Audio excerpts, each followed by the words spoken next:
안녕하세요. 저는 오늘 여러분들께 상상동물학 검사에 대해 소개해드리려고 합니다. 자, 여러분, 상상동물학 검사를 듣고 생각나시는 게 뭔가요? 아무래도 이름에 있듯이 상상 속의 동물을 만드는 것이라고 생각하실 텐데요. 그것 또한 맞지만 이뿐만이 아닌 더 상세한 내용들이 많아서 한번 소개해드리려고 합니다. 상상동물학 검사란 내담자가 상상의 동물 그림을 그리고 이야기를 풀어가면서 무의식적 과정에 접근하고 내면에 표현할 수 있도록 도와주며 상담자와 협력하여 건강하고 적응적인 이야기를 만들어 자신에 대한 표상을 재구성할 수 있게 하는 것입니다.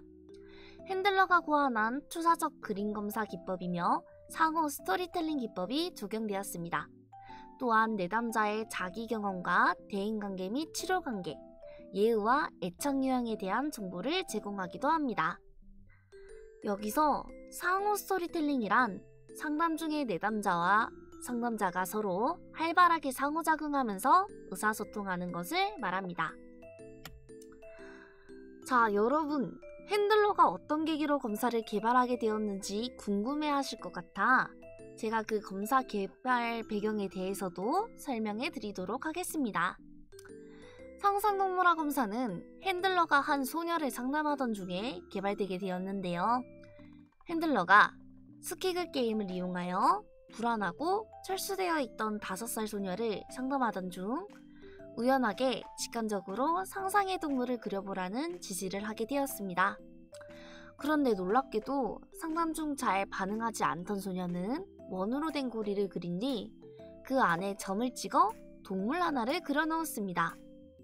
핸들러가 그 동물에 대해서 묻자 소녀는 점을 가리키며 이 작은 아기 물고기는 엄마 물고기 안에 갇혀 숨을 쉴 수 없어 죽어가고 있어요 라고 말했습니다. 이는 바로 소녀의 숨겨진 마음을 나타내고 있었죠. 이에 핸들러는 아기 물고기가 엄마 물고기에 갇혀 숨을 쉴 수 없어 죽어가고 있구나. 하지만 도우미 물고기가 와서 엄마 물고기를 열면 자유롭게 될 거야 라고 말해주었습니다. 이후 소녀는 한결 마음이 편해지게 되었죠.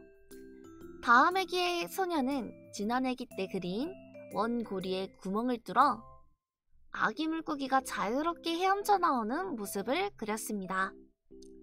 핸들러의 이러한 상담 경험은 상상동물학 검사의 출발점이 되게 되었죠. 자, 그리고 이제 배경에 대해 알아보았으니 검사 지시법 또한 알려드리도록 하겠습니다. A4 용지와 연필, 지우개, 시간 측정을 위한 초시계를 준비한 후 본격적으로 시작되는데요. 첫 번째로 가로로 종이를 제시하면서 어느 누구도 이전에 본 적 없는 동물을 그려볼까요? 라고 지시합니다. 두 번째, 동물을 다 그리면 그 동물의 이름을 묻고 종이에 적으라고 합니다. 이름을 잘 떠올리지 못한다면 블루버드는 어떠니? 라는 예를 들어주기도 합니다. 세 번째로 그것이 실제로 존재하는 동물인 것처럼 그림에 대해서 묻습니다. 네 번째로 이 동물에 관해 얘기해 줄래요? 옛날에 이런 동물이 있었는데 이렇게 말하면 제가 적을게요 라고 합니다. 어떤 내담자들은 이전에 들었던 사실에 대해 말하는 경우가 있는데 이때는 좋아요, 계속해볼까요? 그래서 어떻게 되었죠? 와 같은 질문을 해도 좋습니다.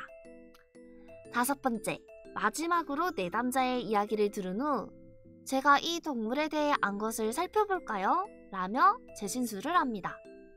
그리고 이야기 속 내담자의 욕구와 갈등을 탐색해 보는 것까지가 검사 지시 과정입니다. 자, 여기까지 검사 지시법을 설명해 드렸는데요.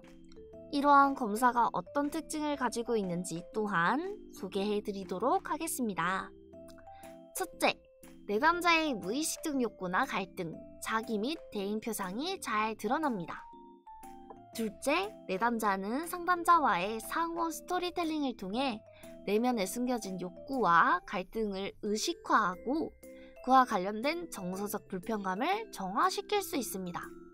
셋째, 자신의 문제를 객관적으로 보고 가구의 습관적 반응을 알아차렸으며 자아를 확장하여 부정적 경험을 자연스럽게 경험하고 수용하게 됩니다. 넷째, 상담 초기 내담자의 성격을 파악하고 상담 저항성이 강한 내담자와의 관계를 형성하며 집단 상담에서 자기 동일시와 자기 표상을 객관화하는 데 유용합니다. 다섯째, 피검자가 덜 방어적으로 접근할 수 있습니다.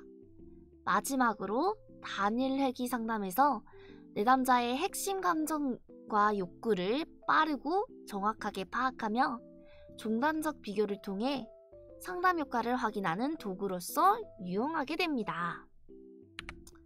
그러나 이와는 반대로 제한점도 존재하게 되는데요. 첫째, 해석에 있어서의 구체성과 근거가 사례 연구에 한정되어 있어 개별적 특성을 일반화하는 데 어려움이 있습니다. 둘째, 최근에 개발된 검사여서 타당도와 신뢰도에 대한 양적 연구는 거의 되어 있지 않은 상태입니다. 마지막으로 상상동물학 검사의 분석을 위한 해석의 기준에 대한 연구도 미미한 상태입니다. 자, 지금까지 상상동물을 자신의 삶과 연결시켜 연상해보라는 지시를 통해 감정이입과 동일시의 투사적 특성을 이끌어내는 상상동물학 검사에 대해서 소개해드렸습니다. 지금까지 경청해주셔서 감사합니다.